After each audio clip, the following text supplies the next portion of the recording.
So you've recently inherited a property in California. There's a couple very important things you should keep in mind. The first thing you'll want to do is to assess the property's value and condition. Now, there's a couple of ways you can go about that.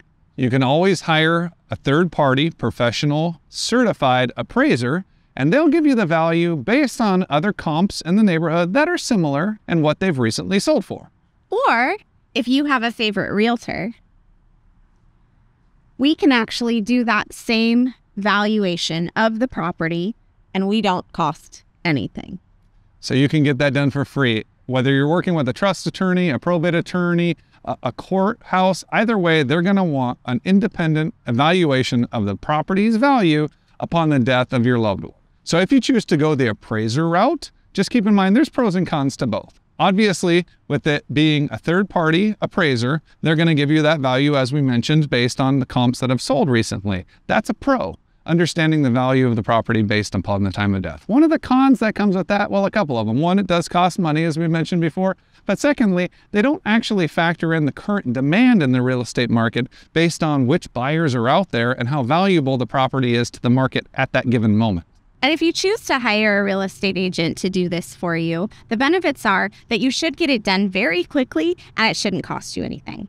Now, as far as assessing the property's condition, also a vital part, and it doesn't just mean its physical condition. You need to know a number of things with regards to this property. We're talking about, of course, the physical condition, but also what kind of contracts are there? Is there a solar lease agreement? Is there a water softener agreement? Is there a tenant in place? Does that tenant have a lease agreement?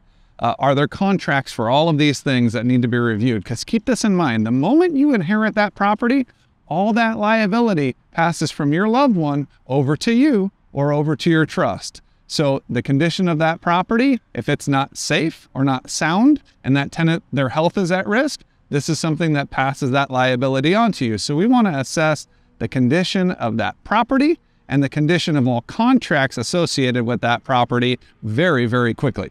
As far as the physical condition of the property is concerned, we highly recommend our clients hire a professional property inspector to do that physical inspection of the property. But another great thing is to have your real estate agent do their assessment as well with a walkthrough.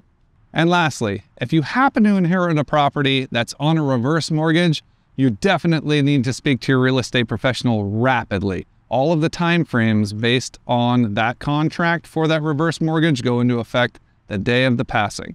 So just keep in mind that as soon as that bank is able to take that property back and take control of it from you because of a default or a lack of making a decision, they're going to. And I'll tell you, in the last few months, we've seen this happen rapidly. So just make sure if you find that the property you inherited is in a reverse mortgage, give us a call or your real estate professional a call very quickly. For more things to consider when you've inherited a property in California, check out Part 2.